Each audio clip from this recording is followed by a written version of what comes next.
حضرت سلیمان علیہ السلام اس کو کہہ رہے ہیں اور یہ شیشے کا فرش ہے، تجھے جو محسوس ہوا پانی ہے، یہ چکنا صحن ہے۔ اب وہ عورت کھل کے کہہ رہی ہے کہ میرے رب، میں نے اپنی جان پر ظلم کیا اور اب میں آ گئی ہوں حضرت سلیمان کے پاس، ان کے ساتھ میں تیری بارگاہ میں گردن رکھتی ہوں، تجھے اپنا رب مانتی ہوں۔ یہ ظلم سے مراد کیا ہے کہ اس نے کہا میں نے اپنی جان پر ظلم کیا؟ کیا مطلب کہ میں اب تک اللہ کے سوا جس کی پوجا کرتی رہی وہ اپنی جان پر ظلم کرتی رہی۔ ان الشرک لظلم عظیم، قرآن میں ہے۔ شرک کسی کو اللہ کا شریک ٹھہرانا، اللہ کے سوا کسی کو عبادت کے لائق سمجھنا، یہ ظلم عظیم ہے۔ یہ قابل معافی نہیں جب تک سچی توبہ نہ کی جائے۔ جو شرک کرتا ہے وہ اپنے آپ کو دوزخ کا مستحق بنا لیتا ہے، وہ اپنی جان پر ظلم کرتا ہے۔ وہ عورت دیکھیں، اس نے کہا مع سلیمان للہ رب العالمین۔ ذرا دھیان سے جو لوگ دلچسپی رکھتے ہیں مسئلہ سمجھنے میں، اس میں دیکھیں وہ عورت مسلمان ہوتے ہوئے کیا کہہ رہی ہے؟ یا اللہ، مجھے تیری بارگاہ میں لانے کا وسیلہ سلیمان بنے، میں ان کے ذریعے وسیلے سے تیری بارگاہ میں آئی ہوں۔ آج وسیلے کا انکار کرنے والے ذرا اس بات پر توجہ دیں۔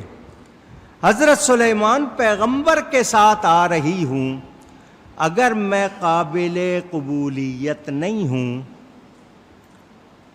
تو اس ساتھ والے کے صدقے جس کے ساتھ آ رہی ہوں اس کے صدقے مجھے قبول فرما لے۔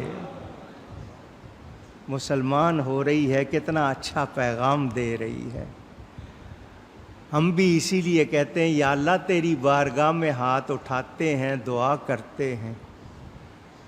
نماز پڑھی ہے، تیرا کہنا مانا اتنا پتہ نہیں کیسی پڑھی کیسی نہیں پڑھی، پڑھی ہے، مگر تیری بارگاہ میں ہاتھ پھیلا کر وسیلہ لیتے ہیں تیرے حبیب کا۔ ہمارے عمل کو نہ دیکھ، اس ہستی کو دیکھ جس کا وسیلہ لیا ہے، ان کے صدقے بخش دے، ان کے صدقے معاف کر دے۔ سمجھ آئی بات؟ اس نے حضرت سلیمان علیہ السلام کی شان دیکھ کر رب کی قدرت کا پتہ لگا لیا، اور یہ بھی کہ جب اللہ کسی کو نبی بناتا ہے کتنی شان عطا کر دیتا ہے۔ یہ بلقیس مسلمان ہو گئی اور حضرت سلیمان نے اس سے نکاح کر لیا، کیونکہ وہ روئے زمین کے اس وقت بادشاہ تھے، ان کے سوا کوئی اور بادشاہ نہیں۔ ایک بات کرنی ہے، اگر پسند آئے تو دھیان سے سننا۔ مع سلیمان، میں سلیمان علیہ السلام کے ساتھ آئی ہوں تیری بارگاہ میں۔ وہ حضرت سلیمان کے پاس آ گئی تھی، دل سے مان چکی تھی، اظہار کر رہی ہے۔ نام نہ لیتی تو کیا مسلمان نہ ہوتی؟ پوچھ رہا ہوں، نام نہ لیتی تو کیا مسلمان نہ ہوتی؟ مگر اس نے کہا مجھے ایمان مل رہا ہے ان کے صدقے، ان کے صدقے۔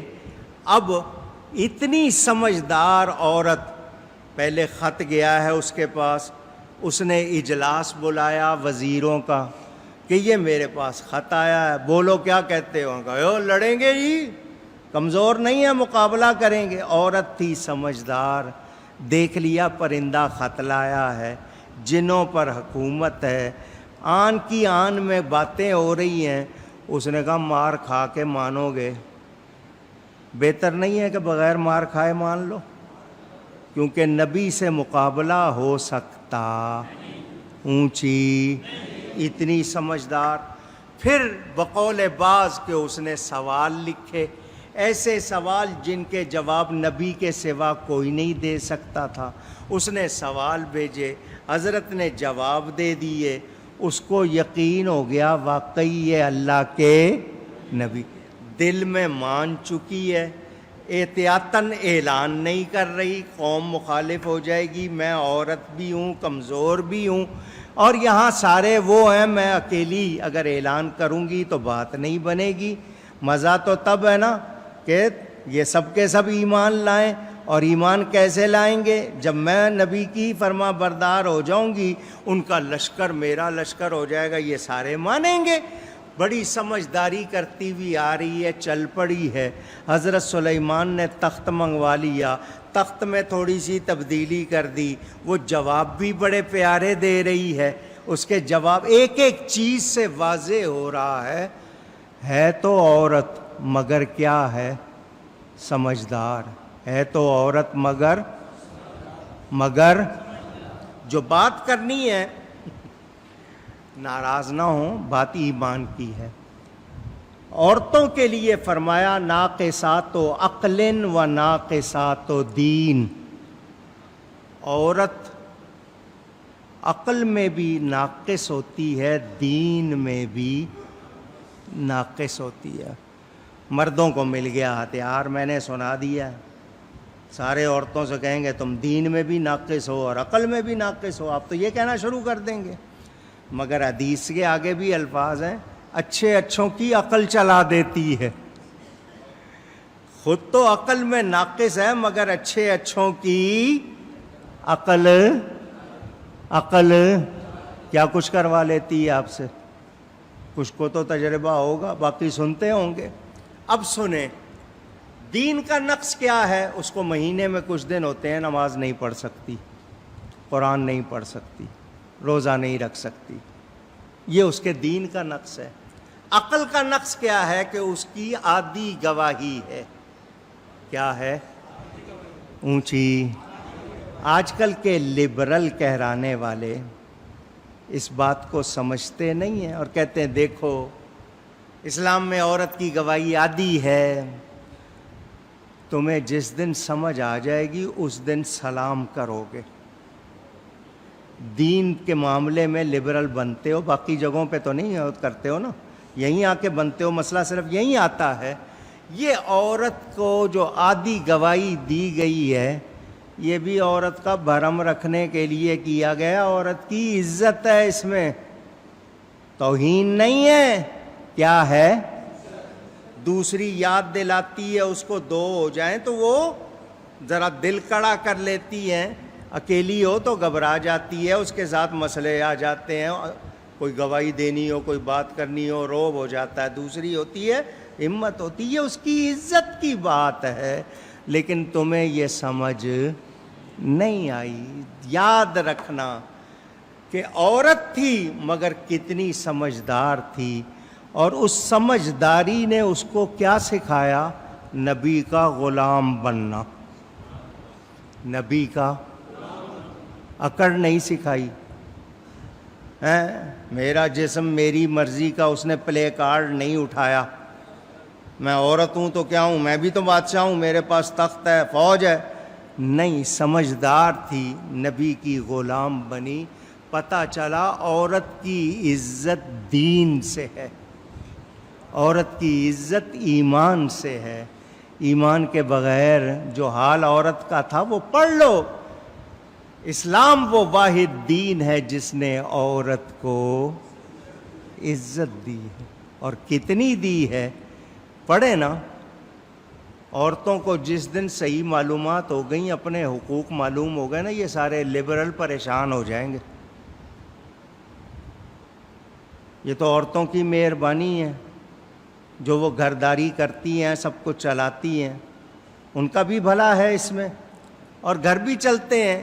اگر یہ دونوں اڑ جائیں، وہ کہیں نہیں جی میں نے یہ نہیں کرنا، وہ کہے میں نے یہ نہیں کرنا، گھر چلیں گے؟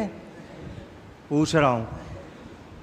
تو مردوں کو بھی چاہیے عورتوں سے حسن سلوک کریں، اور عورتوں کو بھی چاہیے کہ اپنے شوہروں کی ناشکری نہ۔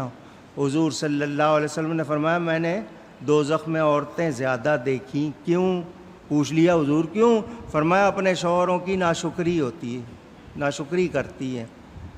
الماری بھری ہوگی کپڑوں سے، کہے کہ میرے پاس تو 2-4 جوڑے ہیں، تھوڑے سے چیتھڑے ہی تو ہیں نا، 2 الماریاں جوتوں کی بھری ہوئی ہیں، لیتڑے ہی تو ہیں 2۔ برتن کتنے ہوں گے جناب، ڈیوائیڈر کتنے بھرے ہوئے ہوں گے، 2-4 ٹھیک رہی ہے نا جی۔ یہی کہنا ہے، شکر نہیں۔ اللہ ان کو بھی اور آپ کو بھی، مردوں کو بھی اور عورتوں کو بھی توفیق دے ایک دوسرے کی عزت کریں اور اللہ کا شکر کریں، اللہ کا شکر۔ تو اس عورت نے وسیلہ بھی سمجھا دیا اور یہ بھی بتا دیا کہ نبی کی غلامی ہی میں عزت ہے، اور دین قبول نہیں کرو گے سچا دین تو پھر تمہارے لیے کوئی خیر نہیں ہے۔ اس سے آپ اندازہ کر لیں، اور پھر آپ کو دوسرے مسائل بھی معلوم ہو گئے۔ یہ سلیمان علیہ السلام کی بیوی بنی، سلیمان علیہ السلام کی اولاد اس سے ہوئی، اور حضرت سلیمان علیہ السلام 13 برس کی ظاہری عمر میں تخت پر بیٹھے، سلطنت ان کو ملی، اور 53 برس کی گنتی کے لحاظ سے ظاہری عمر میں وفات پائی۔ یہ کتابوں کے مطابق میں نے آپ کو بتایا۔ اب ذکر شروع ہو رہا ہے حضرت صالح علیہ السلام کا۔ یہاں تک ذکر تھا حضرت سلیمان علیہ السلام کا، اس سے آگے ان کا ذکر انشاءاللہ وہ ہوگا اب بیان عید کے بعد۔ آگے تفسیر کا مسلسل بیان کب ہوگا انشاءاللہ؟ عید کے، یہ ذی قعدہ کا آخری جمعہ ہے نا، اس کے بعد جمعہ آئے گا ذی الحجہ میں، اس میں بیان ہوگا حج کا، اور قربانی کے حوالے سے خطاب کرنا ہے۔ اس کے بعد جو آئے گا جمعہ، اس میں قربانی اور پھر عید آ جائے گی قریب ہی۔ پہلا جمعہ جو ہوگا حج کا بیان، دوسرا جمعہ شاید عید کو آئے یا عید کے بعد آئے، تو عید کا جمعہ جو ہوگا اس میں بیان ہوگا۔ گفتگو میں مجھ سے کہیں کوئی غلطی ہوئی ہو، اللہ کی بارگاہ میں توبہ کرتا ہوں۔ وآخر دعوانا ان الحمد للہ رب العالمین۔